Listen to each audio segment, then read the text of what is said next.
Tara, gala tayo! Ngayong araw na to, kahit umuulan pa yan, ay walang makakapiling sa atin pumunta sa Quiapo.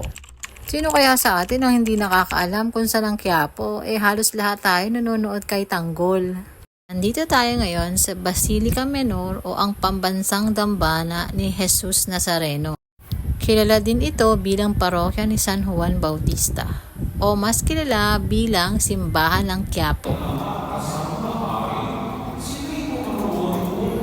Tuwing January 9, ang Simbahang Quiapo ay nagiging sentro ng masiglang pagdiriwang sa kapistahan ng itim na poong Nazareno. Milyong-milyong deboto ang nag-aalay ng kanilang panalangin at debosyon sa malamilagrong poong Nazareno. Halos araw-araw ay ang daming nagsisimba dito. Pagkatapos naming magsimba sa Quiapo, ay naghanap kami ng pwedeng kainan. Sa mga inasal sana kami kakain, pero nakita namin to. Ang pangalan ng restaurant na to ay Kanamit. Ang ibig sabihin dito sa Tagalog ay masarap. Sigurado ako, masarap ang chicken inasal dito. Kaya yun talaga ang in-order namin.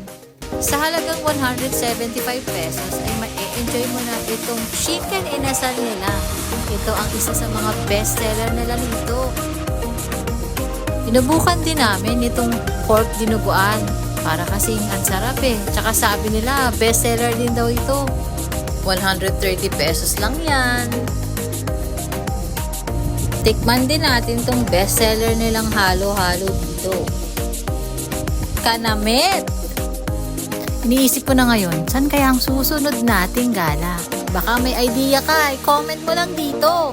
Peace and love! Thanks for watching!